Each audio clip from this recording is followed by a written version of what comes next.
Hi, what I wanted to show was how to edit some files within Canvas. I know I personally struggled for a while.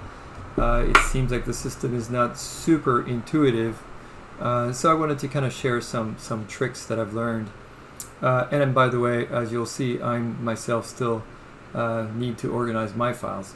So you want to click on Files once you're in the right class and get to your files. So the idea here is if you, there's several things. If you wanted to delete anything, you have to do everything one at a time, right?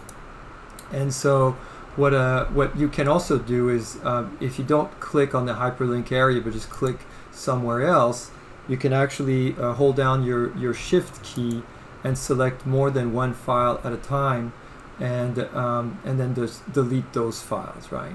And so here, I don't need any of these. So it really just makes life so much easier to delete files. And so that's the first thing, deleting files. The second thing is, okay, well, what do you do once you have an empty folder, right?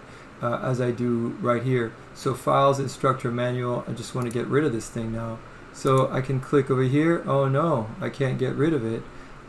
Maybe I can just, where am I? Sorry, instructor manual. I can right click on it. That's not going to happen. So this is where it gets to be a little interesting.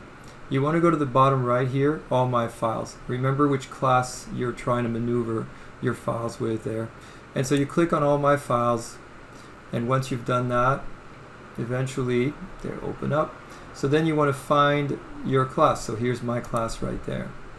And then once you find your class, then you will recognize that your files within that class were there as well.